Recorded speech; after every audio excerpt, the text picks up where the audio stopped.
Anderson akan maju ya. Kita akan berikan dia sekitar 20 sampai 30 menit gitu kan untuk menjelaskan keselamatan menggunakan garis zaman biasanya.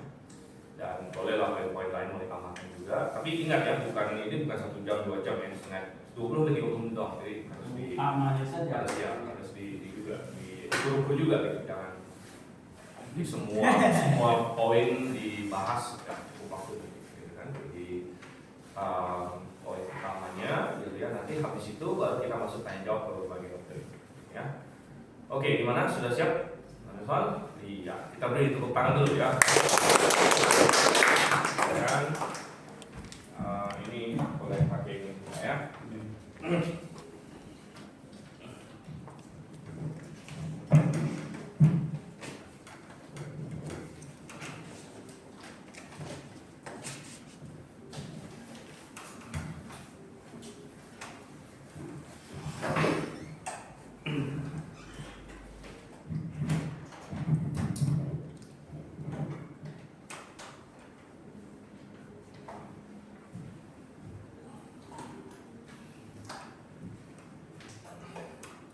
Baik, saya ucapkan selamat pagi untuk kita semua. Selamat pagi. Bagaimana kabarnya pagi hari ini? Baik. Sehat ya.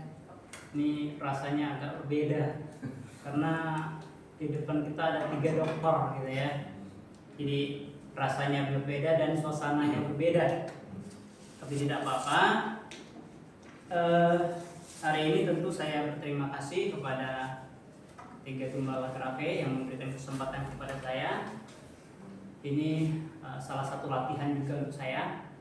Meskipun memang saya juga lulusan Kerape, tapi secara pengetahuan ya tentu saya di bawah mereka. Jadi kalau nanti teman-teman lihat nih kok jawaban Anderson kok nggak memuaskan ini, ya wajar gitu ya. Baik, kita mulai saja. Dan saya ingin mengajak kita untuk membuka satu kebenaran firman Tuhan di dalam kitab Matius. Saya mengajak teman-teman membuka bagian firman Tuhan di dalam kitab Matius. Matius pasal yang ke-13 ayatnya yang ke-10 sampai ayatnya yang ke-12. Kalau sudah menemukan, saya minta satu orang untuk bacakan untuk kita. Maka datanglah murid-muridnya dan bertanya kepadanya, "Mengapa engkau berkata kepada mereka dalam perumpamaan?" Jawab Yesus, "Kepadamu diberi karunia untuk mengetahui rahasia kerajaan surga, tetapi kepada mereka tidak. Karena siapa yang mempunyai, kepadanya akan diberi, sehingga ia berkelimpahan. Tetapi siapa yang tidak mempunyai, apapun juga yang ada padanya akan diambil daripadanya." Wow, menarik ya. Tuhan kasih tahu, kepadamu diberi karunia untuk apa? Untuk mengetahui kerajaan sorga. Jadi tema kita hari ini adalah rahasia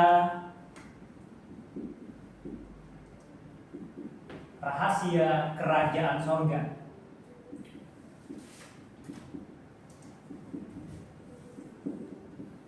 Kerajaan sorga.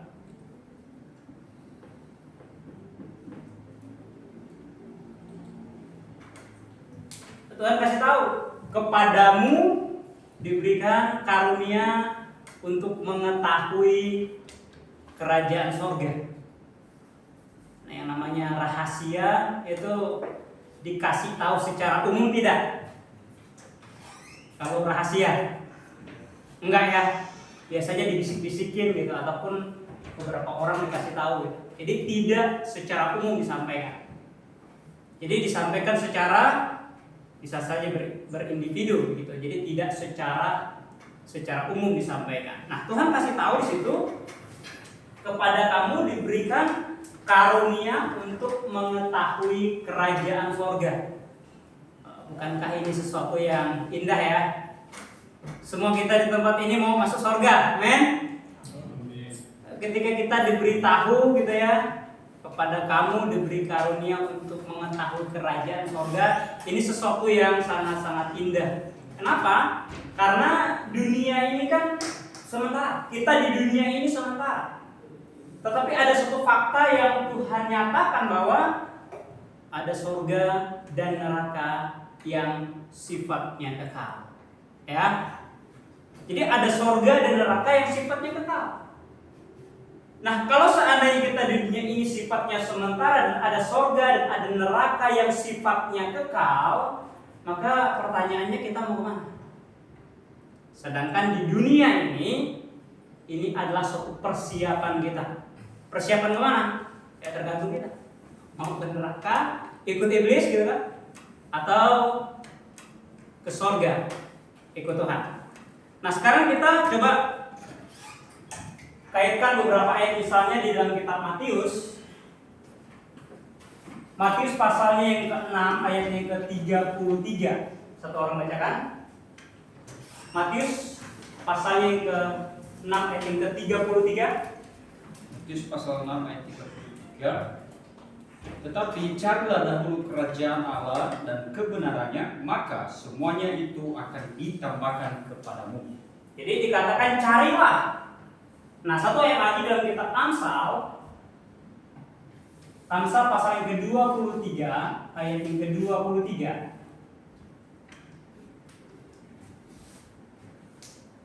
Amsal pasal yang ke-23 ayat yang ke-23. Silakan satu orang bacakan. Belilah kebenaran dan jangan menjualnya, demikian juga dengan hikmah, didikan dan pengertian. Beli dan jangan jual. Nah, bagaimana cara kita memahami ketiga bagian firman ini? Tuhan kasih tahu kepadamu diberi karunia untuk mengetahui kerajaan sorga. Lalu di dalam kitab Matius pasal yang ke-6 ayat ke-33, carilah dahulu kerajaan Allah dan kebenarannya. Lalu Salomo memberitahukan kepada kita, belilah. Lalu jangan kita jual. Nah, kita mau lihat secara konteks. Konteks kitab Matius pasal yang ke-13 ini berbicara tentang suatu perumpamaan. Pada waktu itu Tuhan Yesus berkhotbah menyampaikan firman-Nya kepada orang Yahudi, tentunya kepada murid-muridnya, gitu ya, tentang perumpamaan penabur. Ada yang Tuhan kasih tahu, ada yang ditabur di tanah yang berbatu dikatakan, di pinggir jalan, dan ada yang di tanah yang baik. Tuhan kasih begitu ya. Lalu dikatakan ada burung. Wah, ini kan sesuatu yang sifatnya kita tidak tahu ya. Kalau seandainya Tuhan tidak kasih tahu pada waktu itu. Setelah itu selesai semuanya pada bubar, gitu ya. Bubar, selesai semuanya. Pada waktu itu orang-orang Yahudi juga sudah tidak lagi tanya-tanya mengenai apa sih maksud dari Tuhan ini. Karena sebenarnya ini maknanya dalam sekali, gitu. Semuanya sudah bubar, kita pikir ini sudah selesai ini. Lalu ternyata Tuhan kasih tahu di ayat yang ke-10-nya, gitu ya. Buat murid lalu datang, lalu tanya, Tuhan tadi ngomong apa sih? Kok pakai perumpamaan? Lalu Tuhan kasih tahu, kepada kamu dikasih tahu tentang karunia. Karunia tentang apa? Untuk mengetahui kerajaan sorga. Jadi mengapa akhirnya Tuhan kok tidak kasih tahu kepada orang-orang Yahudi, orang-orang yang mendengarkan khotbah Yesus Kristus pada waktu itu? Mengapa hanya kepada murid-murid saja Tuhan kasih tahu? Ini kan pertanyaannya. Jawabannya adalah karena keingintahuan.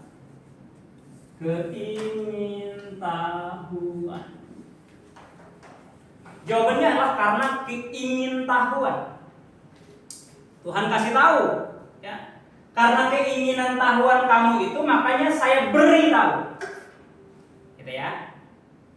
Makanya Tuhan kasih tahu di dalam ayatnya yang ke-12 itu, karena siapa yang mempunyai kepadanya akan diberi, sehingga ia berkelimpahan, tetapi siapa yang tidak mempunyai apapun yang ada padanya akan diambil daripadanya.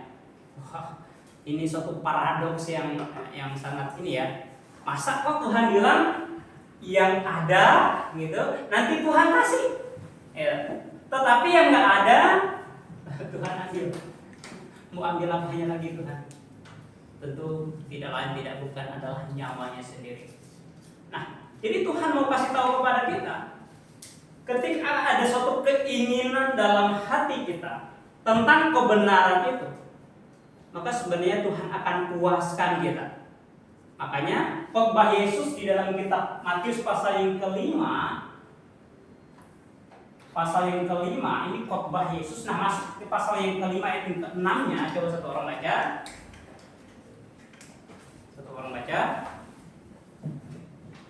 Matius pasal yang kelima ayat ke-6, coba.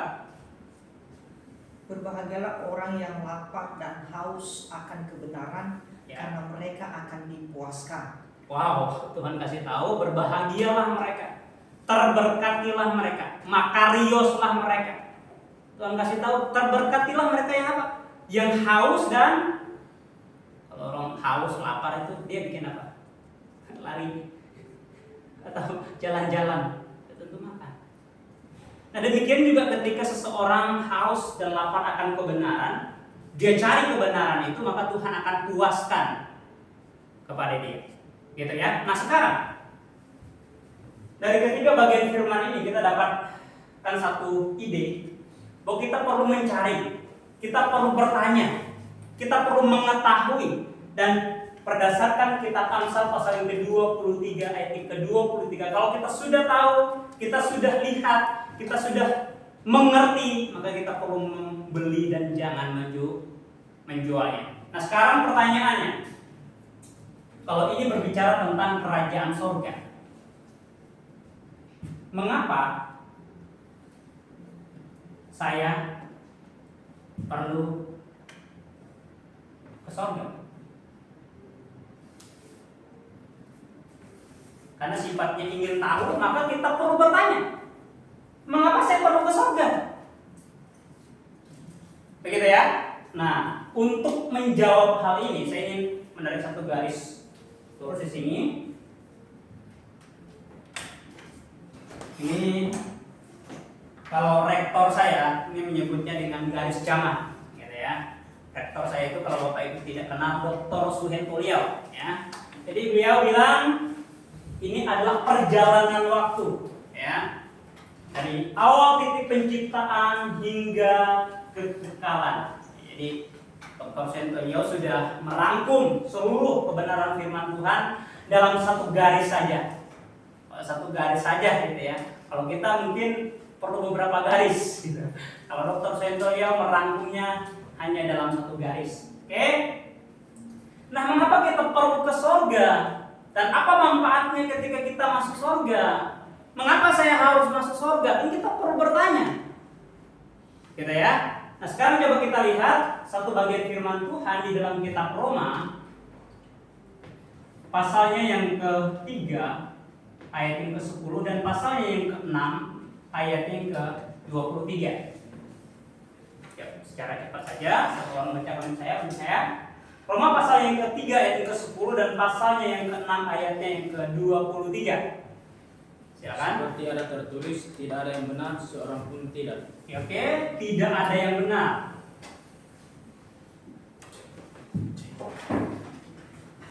Ayat yang ke pasal yang ke-6 ayat ke-23. Sebab upah dosa ialah maut, tetapi karunia Allah ialah hidup yang kekal dalam Kristus Yesus Tuhan kita. Ingat, kita perlu garis bawahi ada satu bagian yang sangat indah di situ, dikatakan upah dosa sama dengan maut. Setelah itu kasih karunia Allah sama dengan apa? Hidup kekal. Wow, hidup kekal.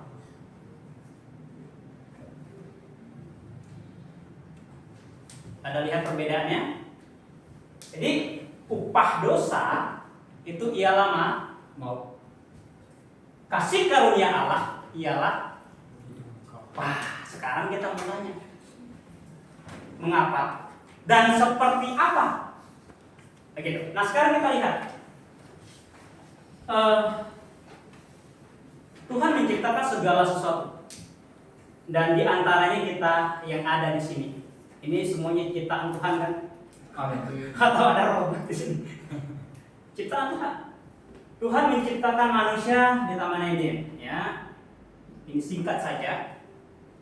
Tuhan menciptakan manusia di Taman Eden dan Tuhan kasih tahu manusia itu diciptakan sesuai dengan gambar dan rupa Allah. Artinya bahwa pada waktu itu manusia diciptakan dalam posisi yang kudus. Karena hanya posisi yang kuduslah seseorang bisa lihat Tuhan. Coba kita lihat ayatnya dalam kitab Ibrani pasalnya yang ke-12 ayat yang ke-14. Coba kita lihat, satu orang bacakan. Kitab Ibrani pasal yang ke-12 ayat yang ke-14. Berusaha hidup damai dengan semua orang dan kejagaan Nggak usah kekudusan.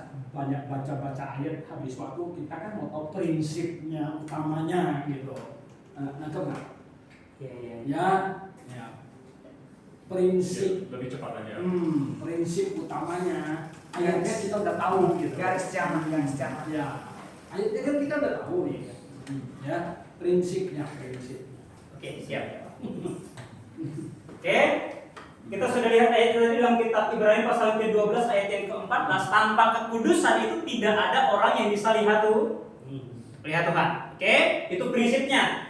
Lalu kita dapatkan tadi bahwa Roma pasal yang ke-3 ayat yang ke-10 tidak ada satu orang pun yang benar, seorang pun tidak. Artinya semua orang berdosa. Gitu. Kalau kita orang berdosa maka kita akan mendapatkan maut. Gitu. Jadi karena posisi manusia orang berdosa, maka manusia itu tidak bisa bertemu dengan Allah atau menghadap Allah, karena setitik dosa saja itu tidak bisa menghampiri Allah yang maha kudus. Gitu ya. Jadi karena keberdosaan manusia, maka manusia itu akhirnya terpisah dari Allah. Dan orang yang mengalami dosa ini harus apa? Mengalami maut, gitu ya. Nah, lalu karena prinsipnya bagaimana kita perlu dan bagaimana kita akhirnya bisa masuk surga, maka sekarang kita cari solusinya. Solusinya apa? Nah, sekarang coba kita lihat di dalam kitab Efesus pasal yang kedua ayat yang ke-8 sampai yang ke-9. Di dalam kitab Efesus pasal yang kedua ayat yang ke-8 sampai yang ke-9 ini berbicara tentang bagaimana seseorang bisa dibenarkan. Seseorang bisa dibenarkan melalui iman dia kepada Tuhan Yesus. Ini idenya, gitu ya. Karena bukan karena perbuatan baik yang kita lakukan, bukan karena usaha kita akhirnya bisa memperbaiki hubungan kita dengan Tuhan, tetapi karena kasih karunia. Selesai, kasih karunia. Nah, kasih karunia yang Allah berikan kepada manusia itu apa? Dalam kitab Perjanjian Lama kita dapatkan bahwa Allah janji akan kirim juru selamat. Ya, janji kirim juru selamat. Allah berjanji akan kirim juru selamat. Itulah mengapa dalam kitab Kejadian pasal yang ketiga itu berbicara tentang ada keturunan perempuan yang nanti akan meremukkan apa? Kepala siulang. Ya. Dan dia tidak lain dan tidak bukan, dia adalah Yesus Kristus. Nah, jadi orang-orang dalam kitab Perjanjian Lama, PL, mereka bisa diselamatkan. Mereka perlu percaya dan bertobat kepada juru selamat yang akan datang. Jadi mereka perlu percaya dan bertobat kepada juru selamat yang akan datang. Mengapa? Karena juru selamat yang akan datang ini yang akan mengalami maut, menggantikan posisi manusia. Mengapa? Kitab Ibrani pasalnya yang ke-9 ayat yang ke-22 dikatakan tanpa penumpahan darah. Tidak ada pengampunan tanpa penumpahan darah, gitu ya. Artinya pribadi yang bisa menyelesaikan dosa itu harus mengalami maut atau kematian. Nah, pribadi itu haruslah pribadi yang kudus, gitu. Karena kalau tidak kudus maka tidak punya kualifikasi untuk menebus manusia dari dosa. Maka karena dia posisinya harus kudus, maka haruslah dia Allah. Tetapi Allah kan tidak bisa mati, Pak Anderson. Ya, Allah tidak bisa mati. Sehingga Allah yang tidak bisa mati ini mengambil rupa manusia, sehingga dia bisa mengalami yang namanya kematian. Begitu. Itulah mengapa kita lihat bahwa Tuhan Yesus adalah pribadi Allah yang hidup. Dia adalah 100% manusia, karena dia harus memenuhi dua kriteria ini. Haruslah Allah yang 100% dan dialah haruslah manusia yang 100%.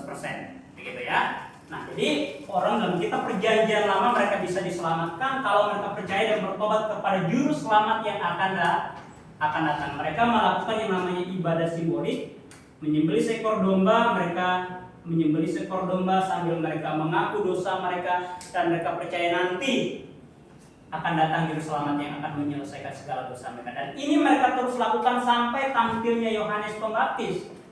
Yohanes berseru dalam kitab Yohanes pasal yang pertama ayat yang ke-29, lihatlah anak domba Allah yang menyelesaikan atau menyelamatkan dosa, menghapus dosa manusia, gitu ya. Menyelamatkan juga sama dengan menghapus juga, gitu ya, istilahnya. Ya, itu salah sebut. Jadi Yohanes pasal yang pertama ayat ke-29 ini berbicara tentang Yesus Kristus. Mengapa? Kenapa Yesus Kristus? Yohanes pasal yang ketiga ayat ke-16 dikatakan karena begitu besar kasih Allah akan dunia ini sehingga ia mengaruniakan anaknya yang tunggal. Siapa anaknya yang tunggal itu? Yaitu Yesus Kristus tadi. Yesus Kristus itulah yang akhirnya datang ke muka bumi ini menjadi perantara antara manusia dengan Allah. Ya. Jadi dia akhirnya mati di atas kayu salib untuk menanggungkan segala dosa kita. Sehingga hari ini kalau kita mau diselamatkan, ya kita perlu percaya dan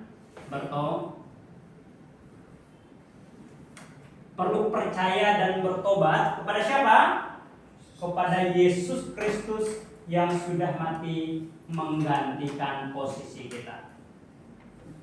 Jadi orang dalam kitab perjanjian lama mereka perlu percaya dan bertobat kepada juru selamat yang akan datang. Dan kita hari ini kita perlu percaya dan bertobat kepada juru selamat yang sudah datang. Dia sudah mati di atas kayu salib untuk menyelesaikan dosa kita. Sehingga Tuhan kasih tahu dalam kitab Roma pasalnya yang ke-10 ayat yang ke-9 sampai yang ke-10, ini adalah ide bagaimana seseorang mengaku bahwa Tuhan itu, Yesus itu adalah Allah, dan dia mati itu adalah bentuk kematian untuk segala dosa kita, dikatakan, ya. Sehingga setiap orang yang percaya dan bertobat, Roma pasal yang ke-5 ayat yang ke-9 sampai yang ke-10, ini memberitahukan kepada kita mereka pasti akan diselamatkan. Maka pasti diselamatkan karena garansinya itu dari Tuhan, bukan dari manusia, gitu ya. Kenapa garansinya dari Tuhan? Karena idenya tadi adalah posisi yang kudus. Nah, bagaimana seseorang akhirnya memperoleh posisi yang kudus di hadapan Tuhan? Adalah ketika dia menerima Tuhan Yesus dalam hidupnya, dia hidup untuk Tuhan, maka pada waktu itu ada anugerah Roh Kudus diberikan. Makanya dalam kitab Efesus pasal yang pertama ayat yang ke-13 sampai yang ke-14 itu ketika kita menerima, kita dimeteraikan oleh Roh Kudus. Nah, Roh Kudus itu adalah jaminan untuk kita sampai kita memperoleh itu masuk surga atau menghadap Allah. Gitu. Nah, seseorang akhirnya bisa masuk surga bukan karena perbuatan baik yang dia lakukan, bukan karena usahanya, tetapi karena posisi dia sama seperti ketika manusia diciptakan, yaitu kudus. Jadi kekudusan inilah yang paling utama. Jadi ketika seseorang memiliki kekudusan ini, maka dia pasti masuk surga. Gitu ya. Oke, baik. Kita 25 menit ya. Oke, baik. Baik. Siapa yang mau duluan tanya? Saya dulu tanya ya. Berkaitan dengan doktrin keselamatan. Oke, tadi sudah dijelaskan ya. Apa syarat keselamatan? Syarat keselamatan. Syarat keselamatan adalah percaya dan bertobat kepada Tuhan Yesus melalui iman kita. Jadi itu tiga barang ya, percaya, bertobat, iman itu. Jadi iman itu kan esensinya adalah Yesus, gitu ya. Jadi di dalam 1 Korintus pasal yang ke-15 itu ayat yang kedua sampai yang ketiganya, coba saya bacakan.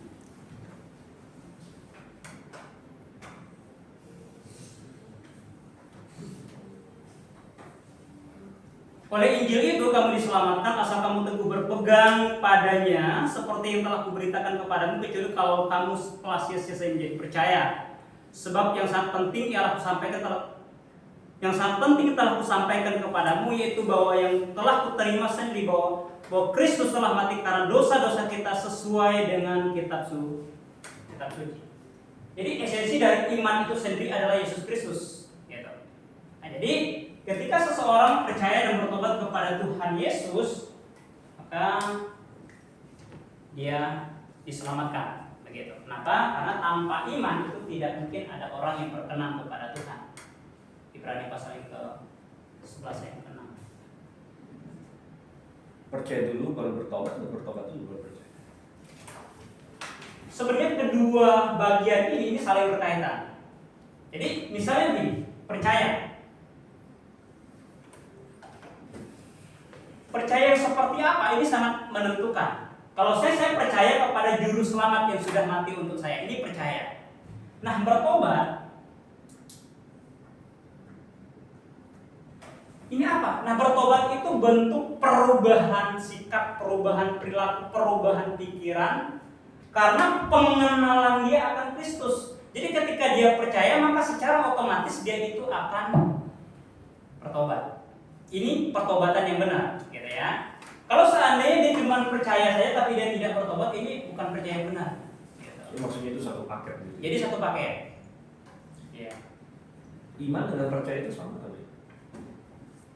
Iman dan percaya sama.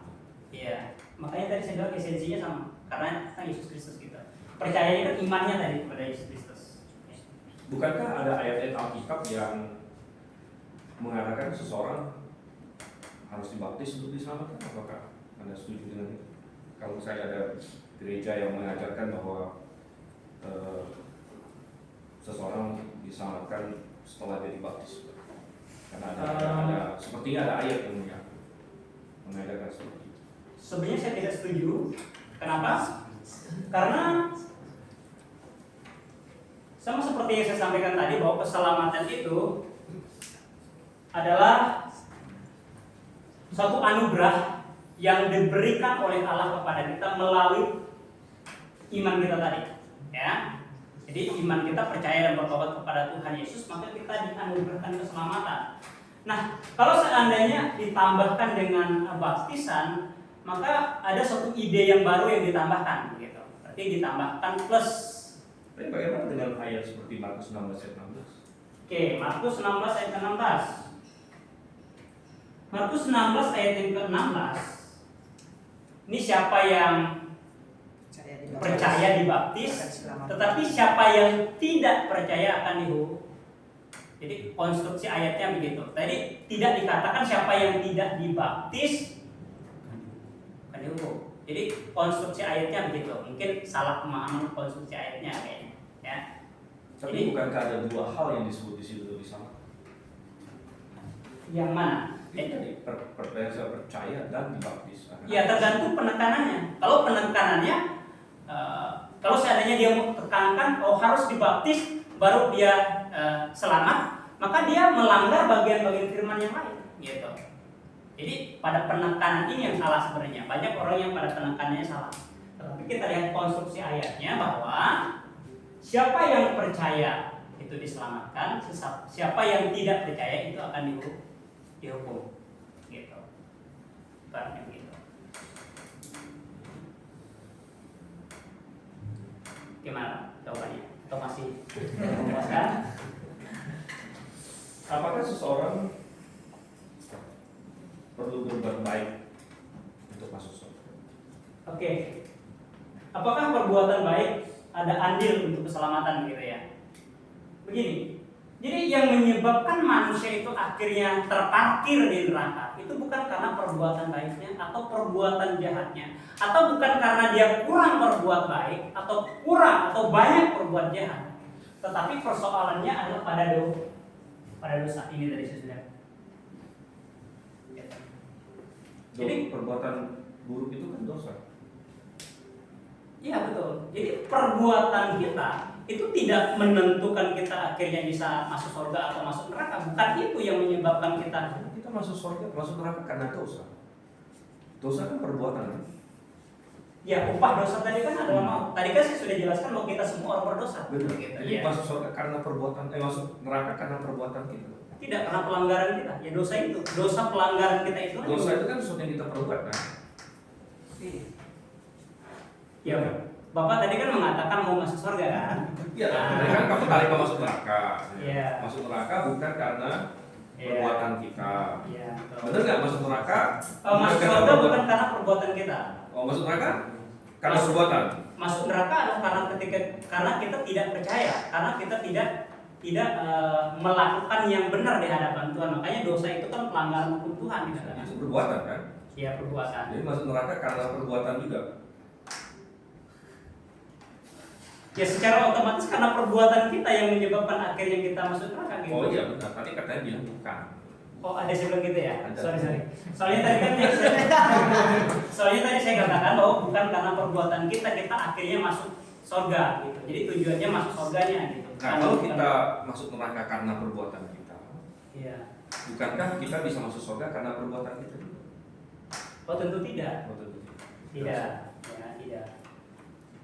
Karena Tuhan kasih tahu untuk masuk surga itu ada syaratnya. Ada ayatnya nggak yang mengatakan kita bukan masuk surga karena perbuatan kita? Di sini kan Pak, Efesus pasal yang kedua yang ke-8 sampai ke 9 tadi. Ya. Jadi kalau begitu orang yang masuk cuma percaya itu kan berarti dia bebas berbuat jahat dong. Iya. Ada banyak orang yang begitu Pak. Kayak ini. Nah, banyak kan? Iya, ada Banyak masuk surga lagi kan? Terus berbuat jahat seenak-enaknya banyak gitu. Ada banyak orang yang berpandangan begitu. Oh, berpandangan. Jadi begini, tentu kita tidak memahami demikian. Nah sebenarnya perbuatan baik itu adalah buah dari keselamatan kita gitu ya. Jadi rule-nya itu ketika kita sudah diselamatkan, maka kita wajib gitu, hidup seperti Kristus, maka akan ada buah-buahnya, itu berbuat baik. Jadi berbuat baik ini adalah buah dari keselamatan itu. Maksudnya buah apa coba jelas? Buah itu adalah hasil dari keselamatan kita, hasil yang kita sudah terima dari Tuhan. Misalnya saya ini bersyukur sekali saya sudah diselamatkan oleh Tuhan. Nah sekarang tanggung jawab saya di hadapan Tuhan itu adalah memuliakan Tuhan, berbuat baik, mengasihi saudara gitu. Kalau saya ada uang 100 saya bagi-bagiin gitu. Gitu Pak. Tapi begini, Anda tahu dari mana semua ini? Tadi kan Anda banyak mengutip ayat gitu ya. Efesus itu siapa yang tulis Efesus itu? Efesus ini ditulis oleh seorang Rasul Paulus. Oh, Paulus ya. Nah, Paulus kan bisa salah. Paulus bisa salah. Kalau saya memahaminya tidak bisa. Paulus pernah ke surga nggak waktu dia tulis itu? Belum. Nah, terus kok dia bisa tahu semua? Ya karena Tuhan yang menginspirasikan kepada dia. Jadi Tuhan yang memberitahukan kepada dia gitu. Jadi kalau seandainya hanya kayak seperti manusia ini yang tanpa campur tangan Roh Kudus gitu ya, kita bisa salah. Tetapi karena ada campur tangan Roh Kudus, makanya dia tidak bisa salah. Kamu tahu dari mana Roh Kudus campur tangan? Nah, coba kita lihat ya. Di dalam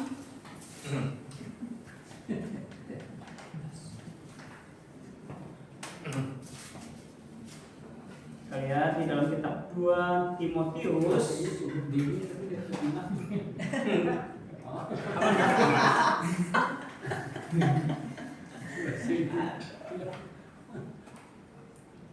Ya, di dalam 2 Timotius pasal yang ketiga, saya akan bacakan untuk kita.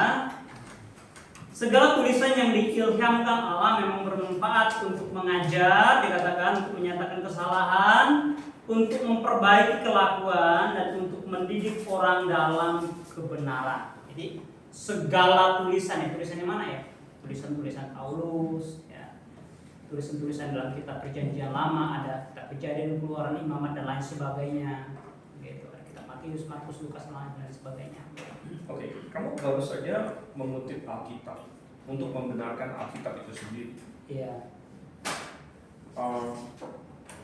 Dari artinya kamu sudah harus percaya Alkitab dulu, baru membenarkan Alkitab. Betul. Jadi bagaimana itu? Ketemu muslim ya.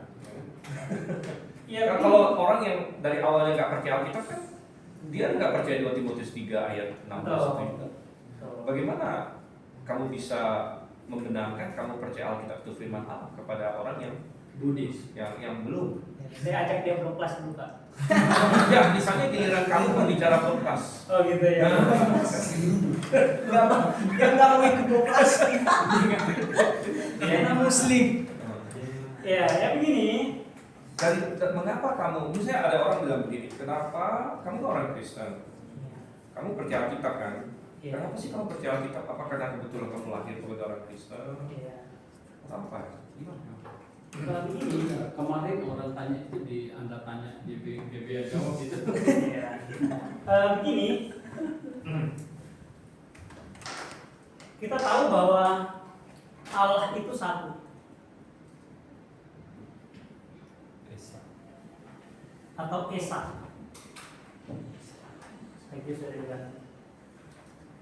Allah itu Esa. Jadi ketika Allah itu berfirman, maka ada kemungkinan tidak dia kasih firman A, firman B, firman C, firman D yang isinya berbeda-beda. Saya kasih contoh. Misalnya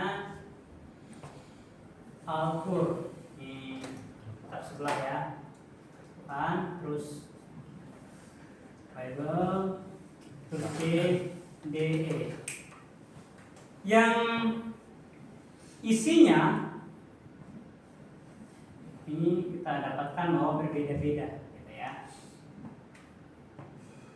Kitab A ngajarnya jalan keselamatan harus usaha.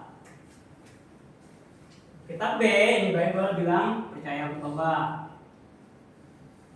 Terus kitab C bilang harus menyiksa diri. Menyiksa diri dan kitab C dan sebagainya. Maka logika kita berpikir kalau Allah itu Esa, mungkinkah dia menyampaikan firman yang begitu banyak kepada bagian kitab-kitab, kitab A, B, C, D, dan isinya berbeda-beda? Gimana? Nggak mungkin kan? Maka hanya ada satu kemungkinan, kitab A yang benar, B, C, D, dan seterusnya salah. Atau sebaliknya, nggak ada yang firman Tuhan, gitu. Yang firman Tuhannya udah hilang, gitu. Gimana? Maka saya percaya salah satunya itu adalah firman Tuhan dari bagian kitab-kitab itu. Maka setelah saya selidiki, hanya Alkitablah yang memenuhi syarat, gitu ya, berdasarkan sifat-sifat Allah di dalamnya, begitu. Mulai dari sifat Allah yang Maha Kudus, sifat Allah yang Maha Tahu. Gitu. Jadi hanya Alkitablah satu-satunya, begitu. sedangkan kitab-kitab lain itu tidak memenuhi syarat. Begitu. Makanya saya percaya Alkitab ini adalah satu-satunya firman Tuhan yang benar dari Allah yang hidup. Begitu. Karena dia yang satu-satunya memenuhi Syarat. apa syaratnya? Misalnya Allah yang Maha Tahu. Contohnya Allah yang Maha Tahu. Allah yang Maha Tahu, ketika dia menuliskan firman-Nya, ini pasti tahu tidak segala sesuatu yang dari dunia sekarang sampai akan datang. Di sesuatu yang di depan nanti dia tahu tidak kalau Allah yang Maha Tahu? Tahu tidak? Artinya bahwa segala sesuatu yang bersifat nubuatan di depan sana itu Tuhan sudah tahu. Nah, di dalam Alkitab itu ada begitu banyak ayat yang berbicara nubuatan di masa depan pasti akan terjadi dan dulu dituliskan, sekarang sudah terjadi. Gitu. Bisa kasih 1-2 contoh? Contohnya, Tuhan pernah kasih tahu di dalam kitab Matius bahwa bait suci itu akan dihancurkan. Itu dia berbicara sekitar tahun 30-an Masehi gitu. Nah, sekitar tahun 70-an itu dihancurkan oleh kaisar siapa namanya? Titus.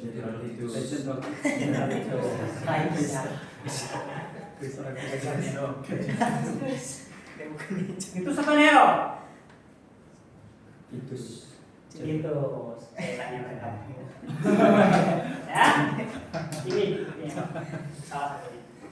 Mungkin ada orang bilang itu kan dicatat setelah tahun 70. Ya.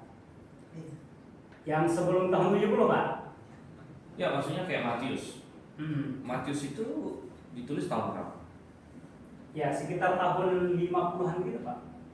Yakin, bukan tahun.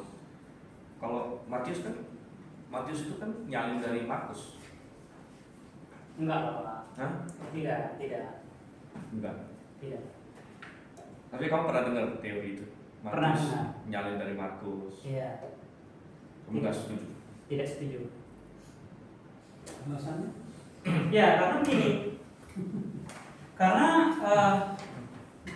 Markus itu dia dapatkan informasi dari siapa? Itu dia dapatkan informasi dari Petrus. Jadi banyak komentator yang memahami demikian, gitu, secara penulisan, gitu ya. Jadi dia dapatkan informasi dari Petrus. Kalau Matius dapat informasi itu? Dia dapat informasi dari Tuhan langsung. Lebih bagus Matius loh. Markus nggak dapat dari Tuhan. Matius dapat dari Tuhan.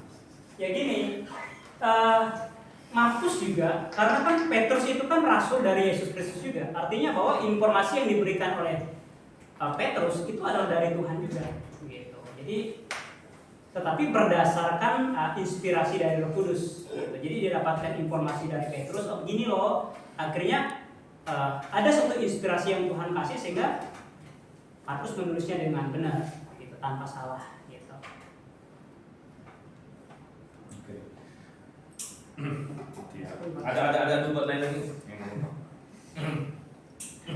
Oke, sekarang kita lihat nubuatan di dalam kitab Perjanjian Lama, karena tadi sudah disinggung kitab Perjanjian Lama. Saya akan beri beberapa bagian ya.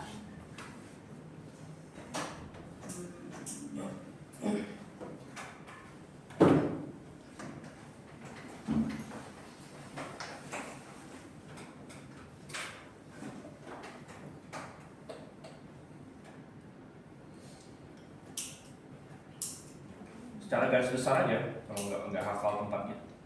Oh ya, Tentang apa misalnya? misalnya tentang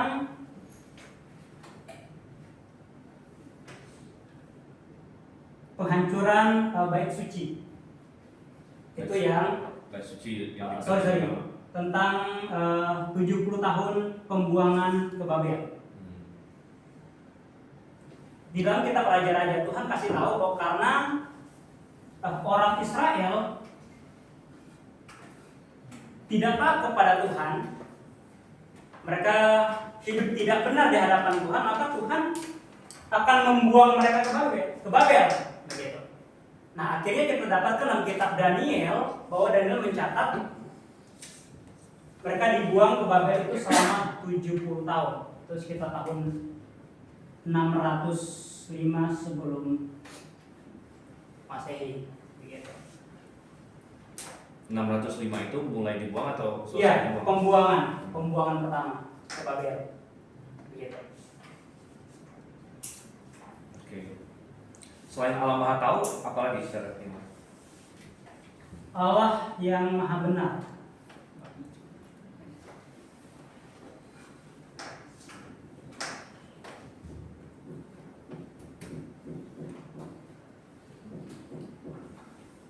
Allah yang Maha Benar.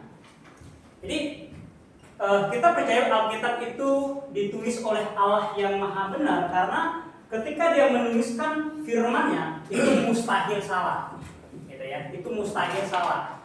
Dan ini terkonfirmasi di dalam beberapa bagian firman Tuhan, misalnya di dalam kitab Yesaya dikatakan bumi itu bulat. Nah, dari mana akhirnya kita tahu bumi itu bulat?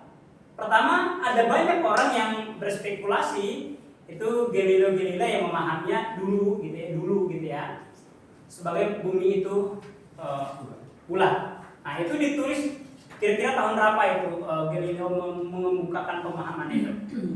Itu sekitar tahun 1500-an ya, kira-kira gitu. 1400-an. Nah, sebelum Galileo lahir gitu ya, ini 700 tahun sebelum Yesus itu Yesaya sudah tulis bahwa bumi itu Mungkin gini, bulat ya, pengetahuan semuanya ya yang ditanyakan. Yang saya mau tanya sekarang ini, Anderson kan mau ditabiskan oleh Grafe, ya, no? Kira-kira kesetiaannya terhadap jemaat yang mentabiskannya itu bagaimana gitu? Nah, ini yang sekarang sangat penting ini ya. Karena ini ada banyak penginjil-penginjil yang ditabiskan, bahkan dikasih apapun juga belum dikasih, tiba-tiba ya, ini pasti ini saya mewakili jemaat Grafe misalnya ya. Jemaat Grafe mau tahu ya, kesetiaannya untuk saat ini misalnya ini ya. Anderson melihat nggak bahwa Grafe ini sudah gereja yang benar ya, doktrinnya benar gitu kan? Maka itu Anderson mau ditabiskan oleh Grafe gitu. Nah, jangan nanti 2 tahun kemudian lalu bilang Grafe nggak benar lalu mau keluar gitu. Gimana? Ya, mungkin saya cerita sedikit ya. Bahwa memang pelayanan itu tidak mudah. Saya rasakan secara pribadi. Saya sudah melayani hampir 2 tahun yang full time gitu ya. Mulai dari pelayanan di bareng-bareng dengan Pak Gembala Kurnia di Cikarang, itu saya sudah mencoba. Setelah itu saya akhirnya kemarin belum diutus ya, hanya dipercayakan pelayanan di Manado itu 1 tahun gitu ya. Setelah itu akhirnya saya ke Surabaya, dan memang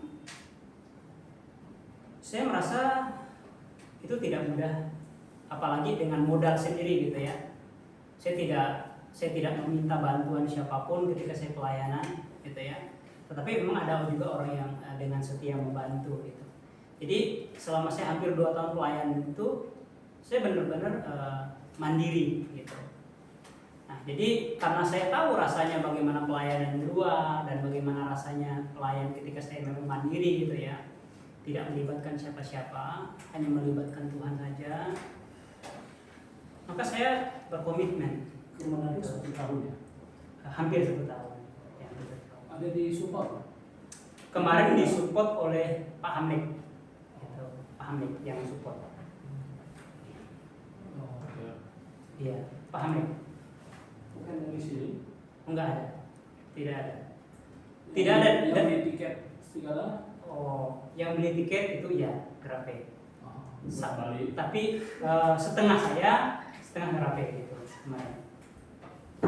Oh ya, karena kamu pergi ke sana untuk menggantikan Hamlet. Iya betul. Jadi saya setengah mungkin Grape, saya nggak tahu. Pokoknya intinya saya ke sana itu tidak Ya, apa namanya. maksudnya Hamlet kan bilang kamu ke sana gantikan dia.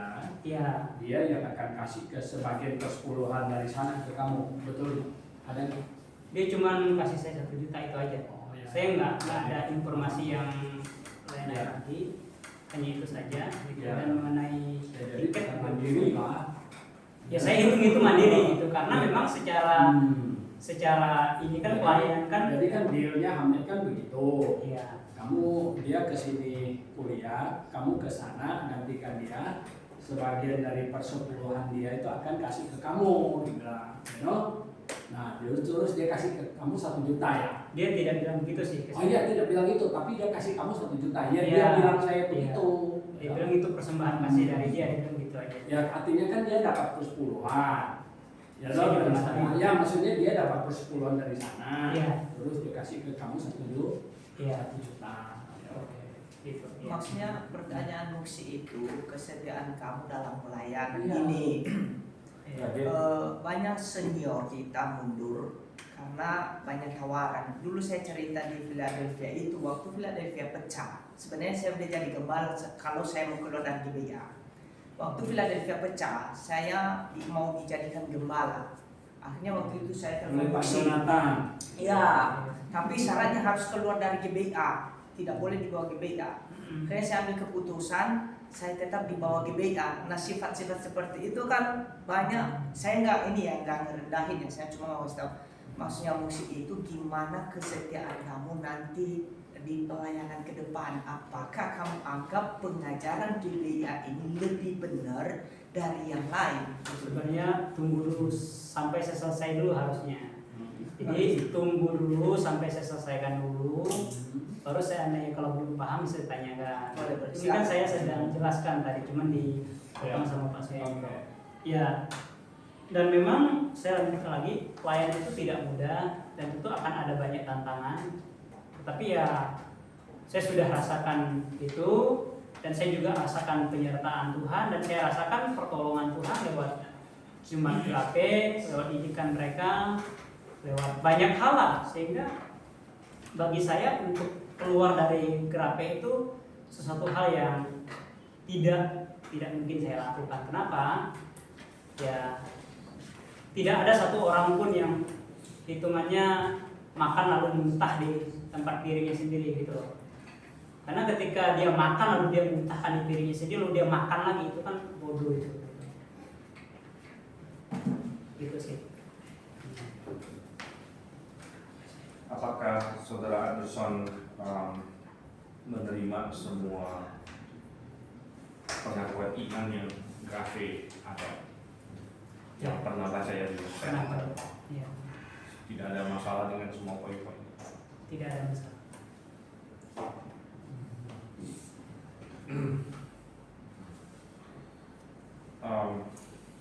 Mana? Saya kasih kesempatan yang lain.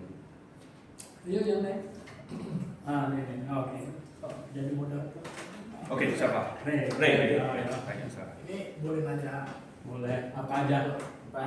Tanya pacar aja boleh. Apa aja? Tadi Kak Anderson bilang bahwa ini adalah rahasia kerajaan surga. Nah, rahasia itu adalah bisi-bisi, ya kan? Nah, Tuhan memberitahukan kepada Paulus akan hal ini, tapi Paulus memberitahukan kepada kita. Bukankah itu istilahnya kayak Paulus membocorkan, mencepukannya gitu? Ya, terus kamu mau taunya dari siapa? Dari Tuhan langsung. Bukankah ini rahasia? Kalau rahasia biasanya jangan diberitahu. Ini kalau misalnya saya membuat. Ya makanya, kalau seandainya akhirnya Tuhan tidak kasih tahu, kamu tahu tidak? Dia tidak. Cuma Nah, kan bersyukur rahasia. Tuhan kasih tahu karena sudah tertulis. Gitu. Ya. Berarti ada yang bilang Paulus 10. Atau mungkin ini ya saya bentuk ulang. Ya. Apakah ini rahasia yang sebenarnya boleh kita sampaikan atau tidak boleh kita sampaikan? Boleh kita sampaikan. Boleh kita sampaikan. Kalau gitu mungkin pertanyaannya kenapa dianggap rahasia? Ya begini, Tuhan kan di dalam firman itu kasih tahu kepada kita, kepada yang punya itu akan diberikan, dan kepada yang nggak punya itu Tuhan ambil. Maksudnya adalah keingintahuan itu. Tuhan akan singkapkan rahasia ini kepada orang yang ingin tahu. Nah, seandainya dia nggak mau tahu, ya udah, apapun yang ada padanya diambil. Gitu. Jadi maksudnya ini rahasia yang hanya untuk orang yang ingin tahu gitu.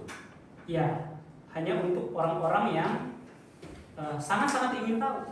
Gitu. Kalau orang nggak mau tahu, ya disingkapkan ke dia pun dia nggak bakal mau tahu, karena memang dia sendiri Ini nggak hal tahu. yang rahasia karena ini hal yang hanya bisa dipahami oleh orang yang pengen tahu.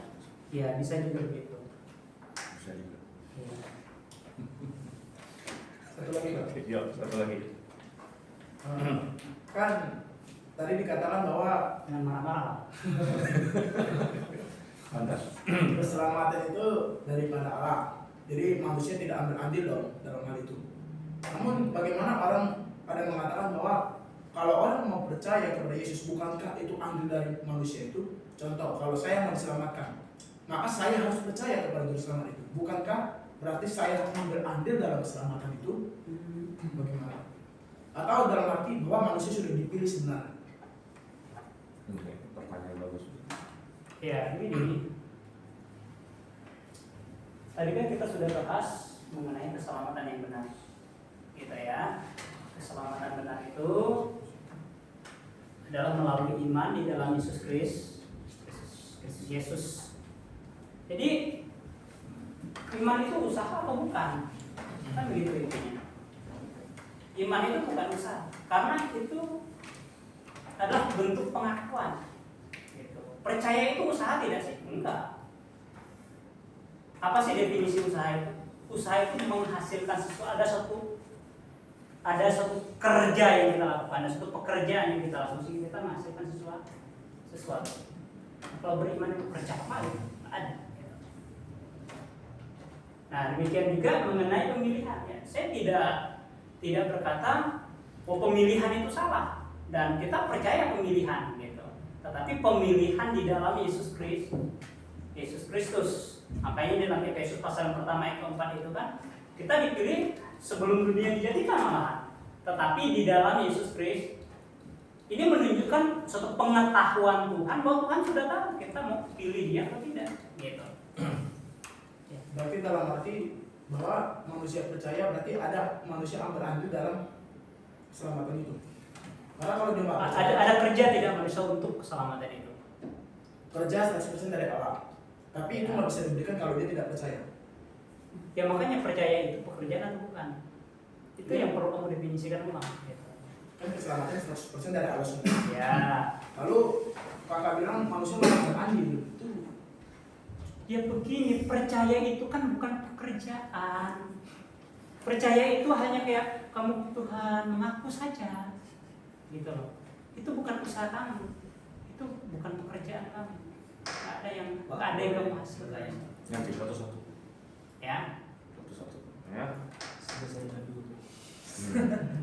Oke. Tapi maksudnya bisa diterima nggak? Meyakinkan nggak gitu? kurang puas. Ya gini. Kamu kan kurang puas nih. Iya, ini bicara marah-marah Pak. Nah ya, tadi kan bilangnya usaha ya. Makanya usaha itu didefinisikan. Coba kamu definisikan usaha itu apa? Saya tanya kamu, usaha itu apa? Saya turut dengan kakak aja. Pekerjaan. Oke.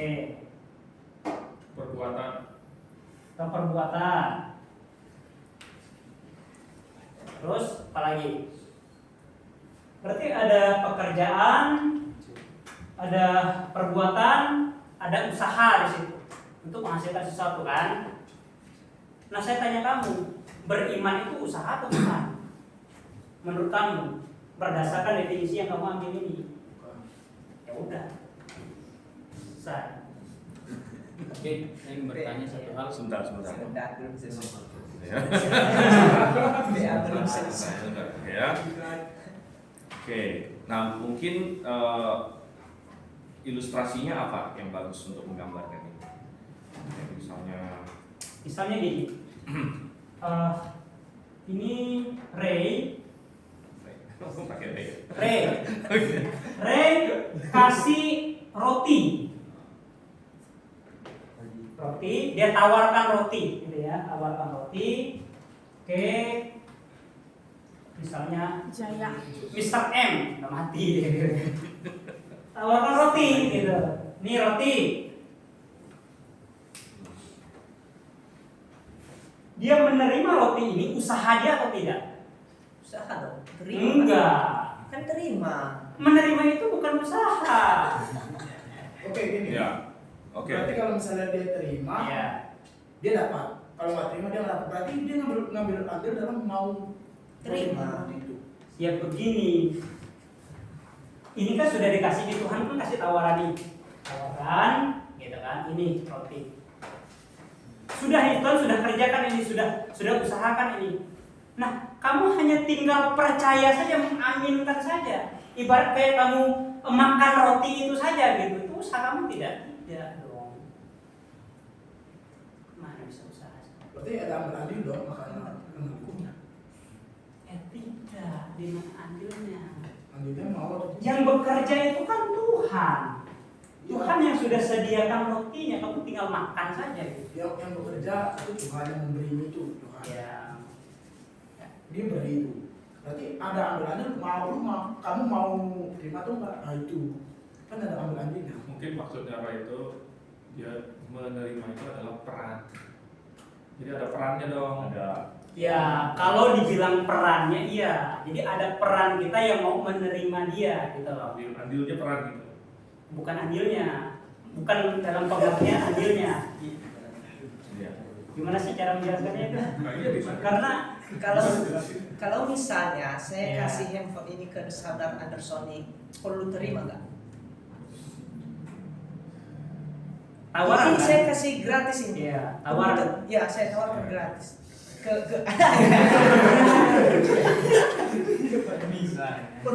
Ini misalnya ya, terima kan? Berarti akan penginjil Anderson kan ada adil, harus terima barang ini, barulah barang ini milik Anderson. Ya gini, itu kan tidak seperti barang gitu. Ya harusnya Tuhan jelaskan- Yesus itu kan jelaskan. Iya, itu. Tuhan Yesus itu kan bukan seperti barang gitu. Kalau seandainya Tuhan Yesus itu barang, ya bagaimana ya mas ambil Yesus ini? Kalau Yesus 3 kilo ya nggak apa-apa gitu ya. Kalau 100 kilo mati kamu pikul dia. Gitu. Jadi tidak begitu. Jadi menerima anugerah itu tidak sama dengan usaha. Berarti manusia ada ambil peran dalam keselamatan itu. Andil manusianya tidak ada, perannya juga tidak ada. Ya, Jadi manusia ngapain dalam hal keselamatan? percaya saja, menerima saja. Berarti ada tugasnya dong situ. Tugas apa? Tugas manusia. Ada. Ya ada tanggung jawabnya dong. Yang namanya menerima itu ya tanggung jawab kita menerima. Ada pilihan kita untuk menerima dan ada pilihan kita juga untuk tolak dia. Makanya sifatnya itu kan ditawarkan, gitu ya. Jadi sifatnya ditawarkan. Kalau kamu mau terima berdasarkan pilihan kamu, ya puji Tuhan. Tapi kalau kamu tidak terima, ya itu risiko kamu. Gitu. Nah, ya ini suatu pelajaran yang bagus untuk semua. Jadi pertanyaan-pertanyaan seperti ini akan sering ditemukan terutama dari kaum Calvinis, gitu ya. Jadi mereka mau memakai permainan bahasa di sini, permainan kata, begitu kan. Jadi oh ya kamu terima, berarti kan ada sesuatu yang kamu lakukan, ya. Ada perbuatan kamu, ya. Percaya itu suatu perbuatan, gitu kan. Nah, oke, tadi Anderson sudah mencoba untuk membedakan ya jenis-jenis perbuatan ini yang harus kita bedakan, gitu ya. Karena Anderson tahu nggak ayat yang berkata ini, kami ingat di mana? Tuhan, apa yang harus aku perbuat supaya aku diselamatkan? Itu dalam Orang kaya itu ya. Hah? Bukan.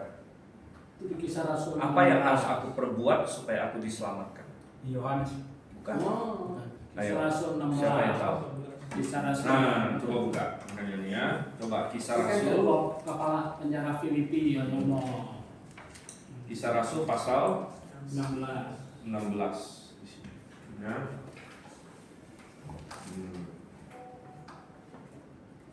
Coba kita lihat Kisah Rasul 16 ayat 30 ya dan 31.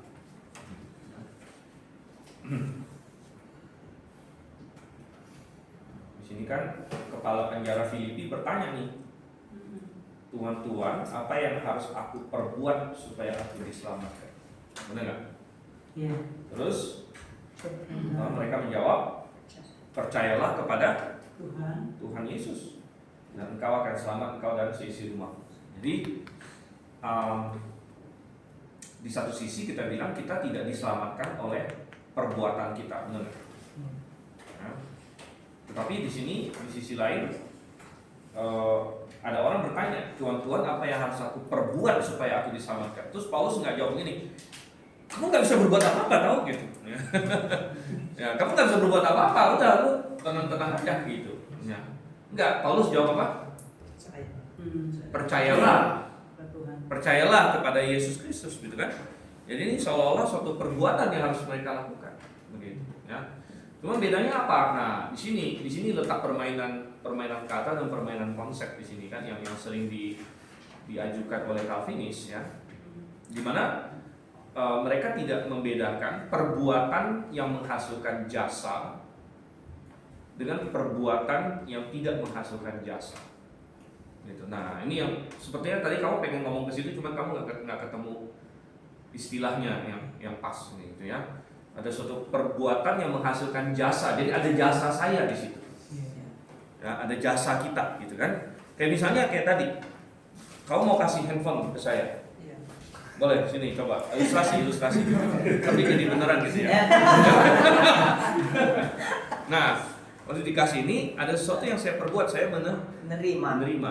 Tapi apakah saya punya handphone ini ada jasa saya? Tidak ada jasa saya, gitu ya. Tidak ada jasa saya. Jadi kita bilang tadi sudah benar bahwa ada tanggung jawab. Manusia punya tanggung jawab untuk menerima. Tapi tanggung jawab menerima itu sesuatu perintah kan? Ini perintah Tuhan. Apa? Percayalah perintah Tuhan. Tapi ketika kita percaya itu bukan sesuatu yang merupakan jasa kita. Responnya Pak. Respon ya. Respon bukan jasa begitu perbuatan. Gitu ya. Sikap hati Bisa. Tapi kita harus bersikap hati gitu ya. Mungkin itu istilah yang dicari ya. Ini selain memuji, ini juga pembelajaran untuk semuanya. Jadi yang kedua tadi saya kan yang pertama mengenai kesetiaan. Yang kedua ini kesetiaan kamu terhadap jabatan yang akan dikasihkan ke kamu, ya, ditabiskan. Seberapa kamu setia? Maksudnya itu begini loh ya. Kalau saya sudah ditabiskan jadi penginjil, ini biar yang lain juga dengar. Ya. Itu bukan karena ada duit saya baru jadi penginjil. Lalu kalau duit nggak ada lagi, saya nggak jadi penginjil. Ya. Artinya saya harus komit sampai mati saya jadi penginjil. Saya kasih contoh, ya. Katakanlah gini ya. Ini grafik habiskan kamu jadi penginjil, sudah. Tahu-tahu kita masuk ke dalam suasana negara yang tidak begitu bagus, ya kan? Lalu grafik ini dihancurkan sama Dijik, sama teman-temannya, gitu ya nggak? Semuanya, ya grafik udah nggak ada. Siapa ngasih duit lagi sama kamu? Udah nggak ada, ya loh. Nah waktu nggak ada orang kasih duit sama kamu lagi, nggak ada support, ya nggak? Kamu masih tetap ingin apa enggak, gitu loh. Nah ini yang penting sekali nih. Selama ini jarang ngomongin sama senior kalian yang lain loh. Tiba-tiba dia nggak ngini lagi. Gimana ini? Jadi kita yang numpang tangga atasnya ini bingung-bingung ini, ya kan?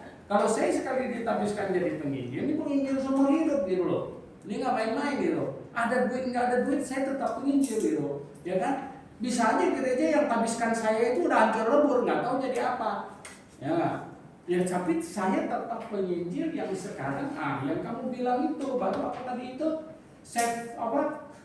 Mandiri. Ya loh. Mungkin jadi gojek sampai jadi penginjil atau apa begitu, karena jadi tidak akan melepaskan ini sudah ditabiskan begitu. Gimana? Ya. Tadi kan saya sudah sampaikan bahwa ya mungkin saya satu-satunya calon penginjil yang menginjil tapi tidak bekerja ya, mungkin ya. Karena ya saya prinsipnya begini, dari awal ketika saya masuk KRAP, saya percaya bahwa Tuhan akan memberkati saya gitu. Dan itu sudah terbukti. Tuhan memberkati saya walaupun saya tidak bekerja, saya hanya menginjil saja, tapi Tuhan berkati saya. Lewat siapa? Ya, lewat guru gagah. Ya, seandainya kalau tidak ada yang ngasih pun kan kamu sendiri Tetap mengusahakan, ya. Tetap akan mengusahakan ya kalau seandainya saya sudah tidak ada uang lagi, barulah saya akan bekerja. Kalau saya masih ada uang ya, saya akan. Sebenarnya bukan masalah pekerjaan Anderson, tapi seberapa kamu yakin bahwa Tuhan mau kamu melayani Dia? Maksud mungkin lebih lagi, kamu tidak akan melepaskan jabatan kamu sebagai penginjil. Ada mereka yang mengundurkan diri kan membingungkan saya, tahu nggak? Ada berapa itu? Stephen ada berapa? Anggi, ya. Siapa lagi? Fendi. Siapa lagi? Roy. Ada beberapa begitu sih, jadi membingungkan saya. Betul. Ini makanya nih kita ini sebelum kita taruh tangan ke atas kamu nih, ini penting ini, ya kan? Jadi jangan 2, 3, 4 tahun ya toh nggak dapat pacar lari gitu. Bisa gitu kan? Kita nggak mau tetap begini gitu loh. Ya, ini kan ini pahit-pahitan di depan ini. Ya. Masalahnya kan kita tidak tahu ya nggak? Ya kan perang dunia ketiga, kocar kacir kita. Ya siapa kasih kamu duit, betul nggak? Iya kan? Tapi kamu tetap penginjil karena saya sudah ditabiskan begitu sebenarnya. Ya, Pasti. Iya, jadi ini ya kan saya kasih umpama nih. Ini kan kita pahit-pahitnya ini nggak ada perang dunia kan ya loh. Ya kita kan nggak tahu ini ya. 3 tahun lagi apa ya nggak terjadi apa kita tidak tahu gitu ya. Ada banyak kesusahan apa segala macam, intinya tidak ada yang bisa membuat saya melepaskan jabatan saya segampang itu. Gitu ya. Siap. Ini yang mantap gitu. Iya. Nah, kemudian ada yang penting lagi yaitu kan adalah ini ya. Berarti yang kami juga mendengar yaitu ini kan masalah pribadi dan kehidupan. Ya. Apakah kamu berjanji gitu akan memelihara menjaga kekudusan ya, menjaga kehormatan sebagai seorang penginjil, ya.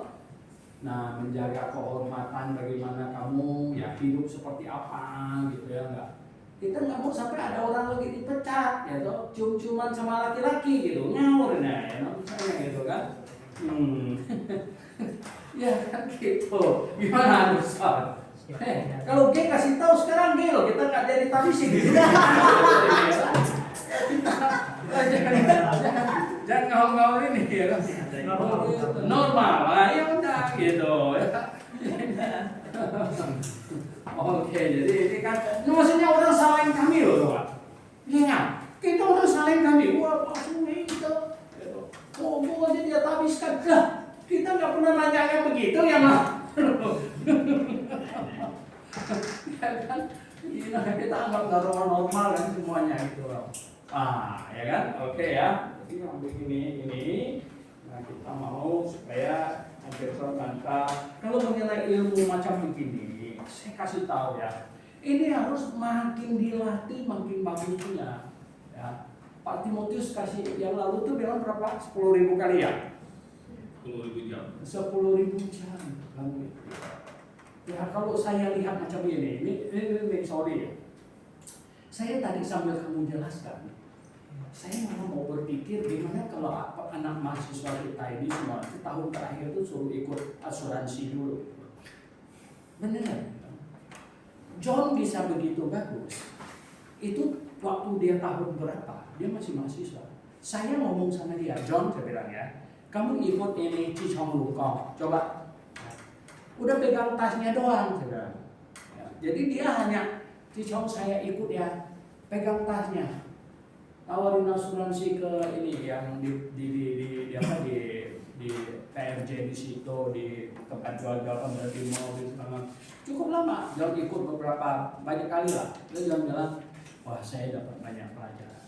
Nah saya kasih tahu ya, kalau jelasin macam begini, ya, asuransi kalau jelaskan macam begini, nggak ada orang masuk. Ya, nggak ada orang masuk. 6 bulan nggak ada orang dapat, satu orang pun yang masuk asuransi lewat kamu. Selain kamu nggak ada dapat duit, karena di asuransi itu nggak ada gaji. Sepenuh-penuhnya hanya dari komisi, nggak ada dapat gaji kamu. 6 bulan aja kamu jelasin macam ini, nggak ada satu orang pun tertarik dan masuk. Selain kamu nggak dapat duit, kamu dari output.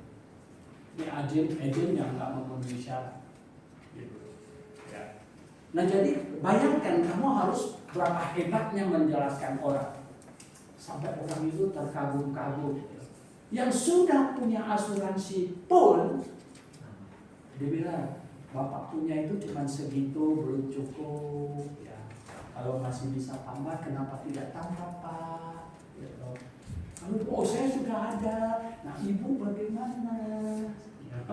Oh ibu juga sudah ada. Kalau gitu bapak masuk aja untuk anak-anak untuk asuransi beasiswa. Wah, nah, jadi ya begitu. Nah ilmu ini ya, bisa ditambah-tambah lagi, hanya diperlukan kerendahan hati. Kalau orang yang menganggap dirinya sudah jago, biasanya itu nggak bakalan maju lagi, karena dia anggap dirinya udah jago. Ya, tapi kalau dia menganggap diri saya masih kurang ini, ya akan belajar terus, Yang paling efisien menjelaskan ini apa? Kalau cuma ada 25 menit, poin apa yang kita utamakan? Kalau punya 30 menit, poin apa yang kita utamakan? Kalau ada 2 jam, jangan diporos-porosin, nanti setengah jam habis. Jadi, ya kan begitu. Oke ya, jadi poin-poin yang saya mau tanya ini udah nih, kesetiaannya, ya, komitmennya, ya, terhadap jabatan, jaga harga diri, ya, kehormatan sebagai penginjil. Ini dengan main-main ini ya. Kenapa? Nah, ya kalau ada banyak orang-orang kita yang ngawur-ngawur, kita ini bertanggung jawab untuk memperbaikinya. Betul nggak? Ya kan? Kita bertanggung jawab untuk menjadi yang bagus gitu. Jangan nambah lagi yang buruk. Gitu. Bisa kacau balau nanti kita. Ya kan? Ya. Jadi itu ya. Jadi jaga diri baik-baik, ya, kehormatan semuanya ya. Ini super penting ini ya. Jadi apapun yang terjadi nanti di lapangan kamu harus ingat ini. Kamu sudah janji ini dengan baik gitu ya. Orang itu kan yang bisa jaga diri itu kalau kita ingat loh. Ingat loh yang lain-lain gitu. Nah. Oke. Yang lain silakan. Mau kasih nasihat sekaligus minta komitmen gitu ya. Supaya hamba Tuhan, berarti kalau kamu mau, ya kamu juga itu tetap rendah hati. Nah, bukan hanya ditunjukkan kepada senior atau kepada yang kamu hormati, misalnya kamu hormati sama Pak Suhento, Pak Steven, gitu, kamu bersikap baik, bersikap manis, tapi juga kepada semua orang gitu, yang junior, mungkin yang lebih rendah dari kamu, gitu. Jadi jangan punya apa ya, jangan sikapnya berbeda lah gitu. Ya. Kalau kamu menghormati Pak Suhento, Pak Steven, menghormati saya, ya, kalau kamu sikapnya lembut, kalau kamu jawabnya lembut-lembut kepada kami, ya kepada semua orang juga, gitu, ya kan? Kalau misalnya Pak Sureto yang tanya kan kamu, kalau pasti yang tanya kan kamu pasti oh ya, gitu ya. Kalau misalnya orang lain yang tanya, James atau Ray atau Paulo atau sujud atau yang lain gitu, ya maka semua bayarnya ya jangan ada sikap yang berbeda.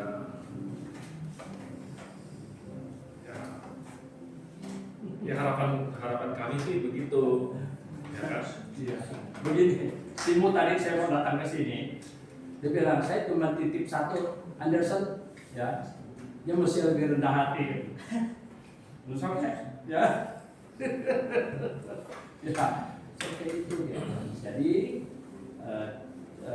kamu belum masuk ke dalam grup hamba Tuhan ya, karena belum ditabiskan ya. Lina tahu kan hamba Tuhan, ya.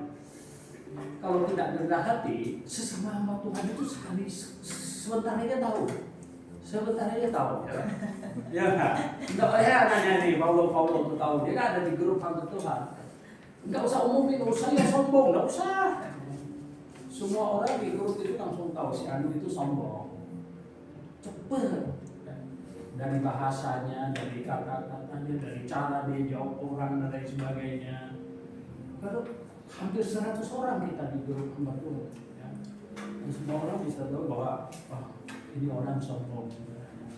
Begitu. Sayang, jangan memulai itu. Kalau orang sudah capek itu susah mau dilunturkan loh. Ini kayak ditato.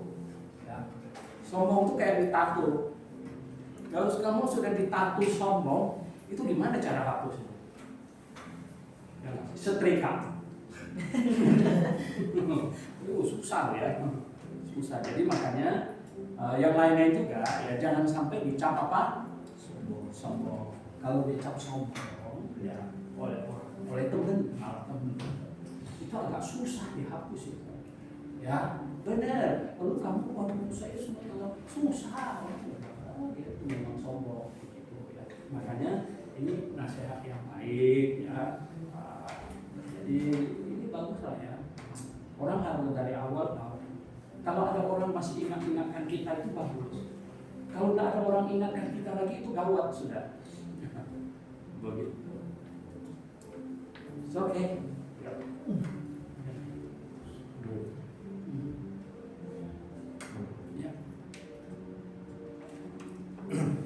Ada lagi yang mau tanya?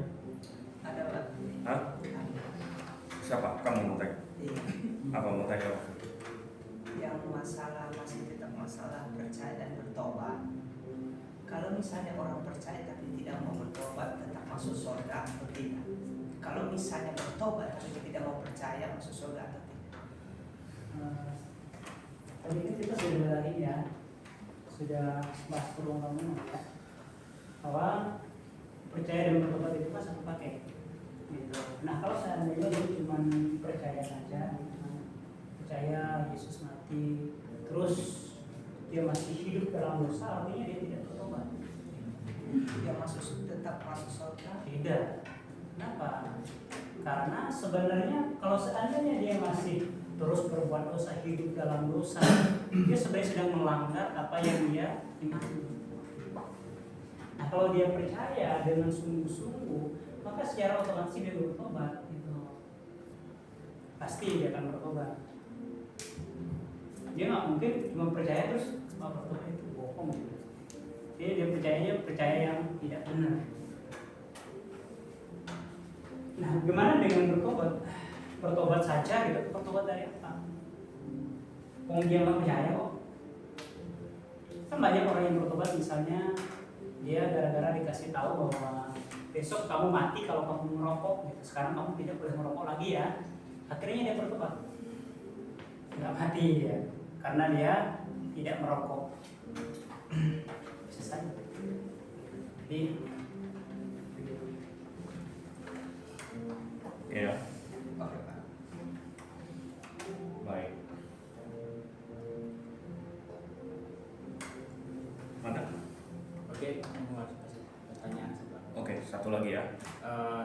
ini mengenai doktrinal. Jadi kan fenomena karismatik atau bahasa lidah ini kan lagi marak-marak juga ya. Jadi bagaimana Kak Anderson menanggapi masalah ini, masalah bahasa lidah? Dan kita kan sering memakai argumen bahwa dengan bahasa asli, tapi kan kita ketemu orang di luar sana kan nggak ngerti bahasa Yunani sama sekali. Jadi bagaimana Kak Anderson menjawab pertanyaan mereka itu dengan memakai Alkitab tanpa mengeluarkan bahasa Yunani itu sebaliknya? Tentang bahasa lidah. Ya, tentang bahasa lidah. Maksudnya bahasa lidah masih ada nggak sekarang? Masih Gitu ada ya? atau tidak? Bahasa lidah masih ada nggak sekarang? Kalau saya menjawabnya begini,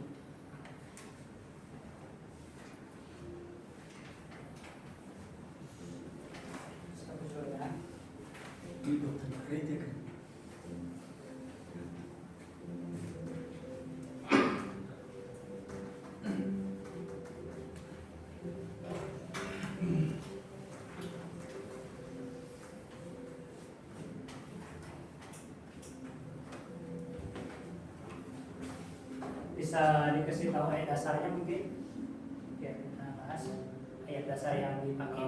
1 Korintus pasal 10 ayat 8 sampai 10. 1 Korintus pasal 12. 12 ya, 13. Pasal 13. Oh 13. 13 ayat 8 sampai 10 itu.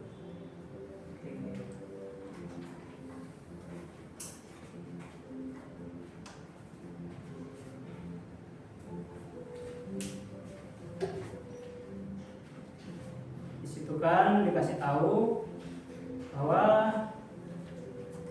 bahasa roh, bahasa lidah itu akan berhenti itu kan, ya.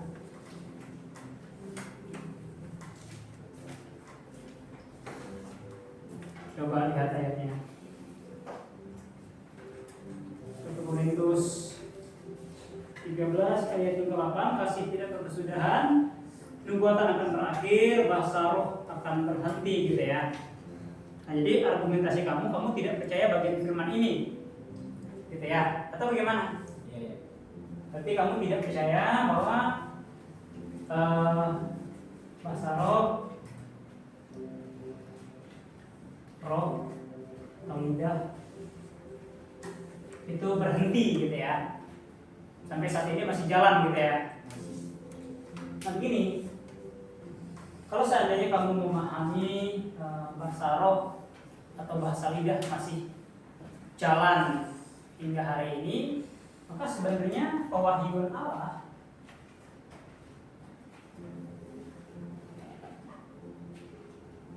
itu masih jalan.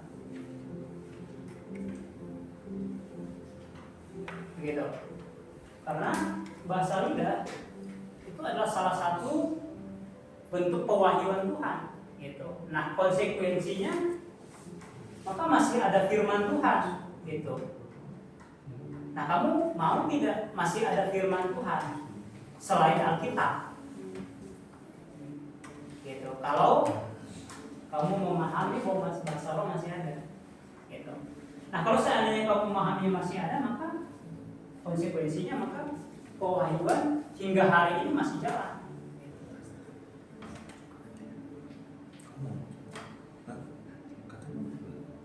Terus Saya tanya dia. Jadi bahasa roh masih ada. Kan dia kan kasih tahu Iya. bahwa bahasa roh masih ada hari ini, maka konsekuensinya pewahyuan Allah masih jalan. Nah, saya tanya sama dia, pewahyuan Allah masih jalan atau tidak? jadi Maka kamu simpulkan tuh Pak.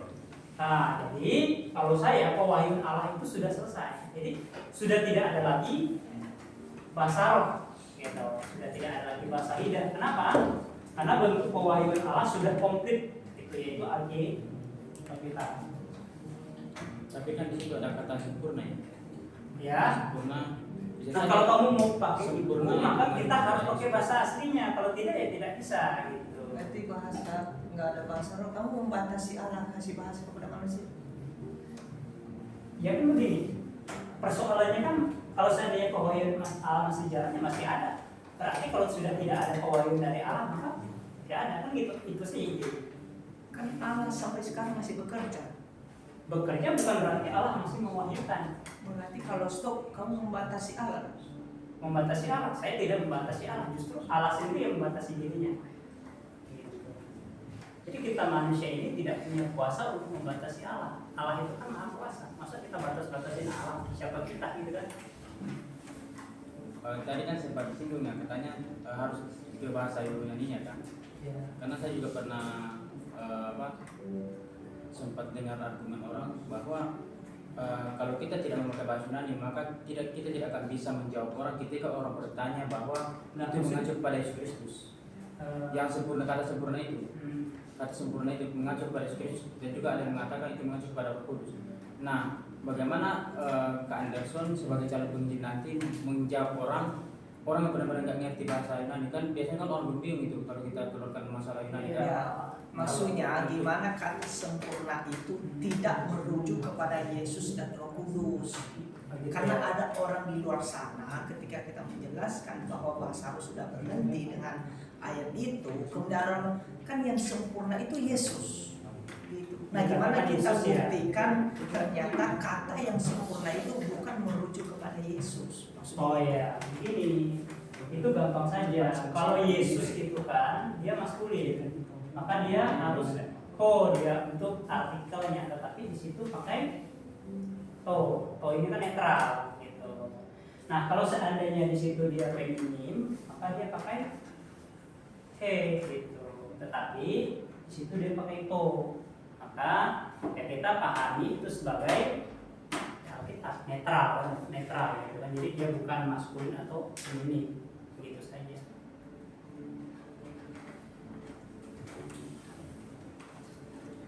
Sebenarnya ada lagi argumen-argumen lain yang bisa ditambahkan. Ya. Nggak usah pakai bahasa asli, bisa ya dari argumen kontekstual dan lain sebagainya. Nanti Anderson baca-baca lagi lah, gitu ya. Contohnya secara kontekstual itu ya kita lihat dia lagi ngomongin apa gitu kan, bukan ngomongin pribadi dan lain sebagainya. Nanti itu bisa dipelajari lagi gitu ya. Tapi memang benar bahwa ya bahasa asli adalah salah satu bagian dari realita juga begitu. Jadi bahasa asli ya nggak bisa dihilangkan juga, maksudnya memang bahasa asli yang mau begitu gitu ya. Cuman bagus juga kalau kita selain bahasa asli kita, karena kalau kita pakai bahasa asli orang yang nggak ngerti dia pikir kamu bohongin saya juga saya nggak tahu gitu kan. Saya kan nggak tahu Yunani, kamu bohongin saya juga enggak. Itu kan berarti kita harus ketemu orang yang memang sudah lumayan percayalah sama kita gitu. Baru dia tahu kita itu nggak bohongin dia pakai bahasa asli gitu kan. Kita bilang ho he gitu atau semacam, saya nggak ngerti kamu bohongin saya gitu kan. Maksudnya gitu kan. Saya nggak ngerti kamu bohongin saya juga saya nggak ngerti gitu. Nah, kecuali dia memang sudah percaya sama kita, ya udah kita bisa jelasin seperti itu. Ya.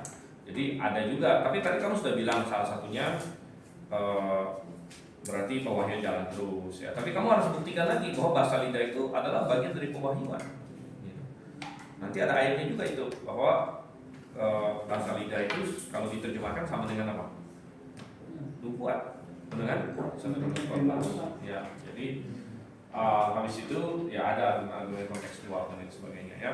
Oke, silakan dulu deh ini teleponnya.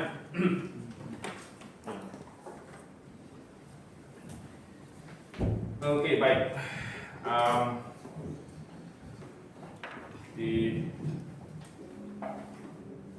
Kita melihat di sini yang kita sudah mendengar jawaban dari Anderson terhadap beberapa pertanyaan ya mendasar. Tentu kita nggak tanya semuanya, karena kalau mau tanya semuanya ya sampai sore kita nggak selesai gitu ya. Jadi ini hanya perwakilan aja gitu ya. Dan mungkin tiap kali ada uji pengukuhan penginjil juga beda-beda sih pertanyaannya, nggak sama-sama juga begitu ya. Jadi kadang-kadang ya tergantung mood dan tergantung arah angin juga segala macam gitu ya, dan tergantung gimana gitu ya. Tapi ya kita sudah mendengar, dan terutama tadi kita sudah mendengar komitmen dia gitu ya. Jadi dengan demikian maka tadi kami dari gembala-gembala Grafe ya sudah sepakat bahwa ya kita akan melakukan penabisan besok. Oke, Anderson siap? Siap ya? Oke, baik kalau gitu cara kita sampai di sini, kita akan tutup dalam doa, gitu ya. Atau Pak Sento masih ada pengumuman lainnya? Enggak ada. Oke, mari kita bersatu dalam doa. Terima kasih Tuhan untuk kasih setia kepada kami. Kau sudah pimpin kami, Kau sudah menyatakan ya, kasih-Mu kepada kami dan juga kepada Anderson. Tuhan, Kau yang sudah pimpin dia di dalam Kau bimbing dia ke tempat ini, Kau perkenalkan dia dengan kebenaran, dan Kau sudah isi dia dengan kebenaran. Dan Tuhan, sekarang dia mau mengokohkan diri untuk melayani-Mu. Tuhan, kami yang mendukung dia, kami mau mendukungnya melalui penumpang tangan untuk mengokohkan karunia-Mu ke atas dirinya, dan Kau yang kira pimpin Tuhan. Dan untuk besok akan ada penabisan Kau yang sertai. Kami berdoa untuk semua yang hadir Tuhan, yang kiranya semangat untuk melayani-Mu ada di dalam diri kami semua, dan acara ini bermanfaat untuk mengokohkan kami semua dalam iman, dalam motivasi untuk melayani. Kami berdoa dalam nama Yesus Kristus. Amin. Amin. Oke, ini sampai di sini.